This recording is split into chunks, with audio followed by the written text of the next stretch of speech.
దినానికి వెళ్ళినప్పుడు భోజనం తినకూడదు, పుష్పాలంకరణ భోజనము తినకూడదు, నలుగులు వేయకూడదు, ముగ్గులు వేయకూడదు. ఇవన్నీ మానవుడు నియమించినవే కానీ 10 ఆజ్ఞలలో లేవు. అదే దేవుడు అంటున్నాడు, మానవుని నియమాలను ఒక బోధలాగా బోధ చేస్తున్నారు, మానవుని నియమాలను ఒక దివ్య గ్రంథంలాగా బోధిస్తున్నారు. మానవుని నియమాలను బోధించిన, మానవుని నియమాల ప్రకారం పాటించిన, మానవుని నియమాలకు తల వంచిన మీ ఆరాధన వ్యర్థం. దేవుని స్తోత్రం, హల్లెలూయా. మీకు ఇంకా విడమరిచి వివరంగా చెప్పాలంటే, పిల్లెదురైందని నువ్వు ఆడ కూర్చొని ఈయనకొచ్చి ప్రార్థన చేస్తే ఆ ప్రార్థన వ్యర్థం.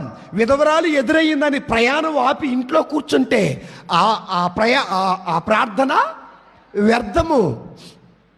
అది మాత్రమే కాదు, ఎవరో తుమ్మారు అని, ఎవరో దగ్గారు అని చెప్పేసి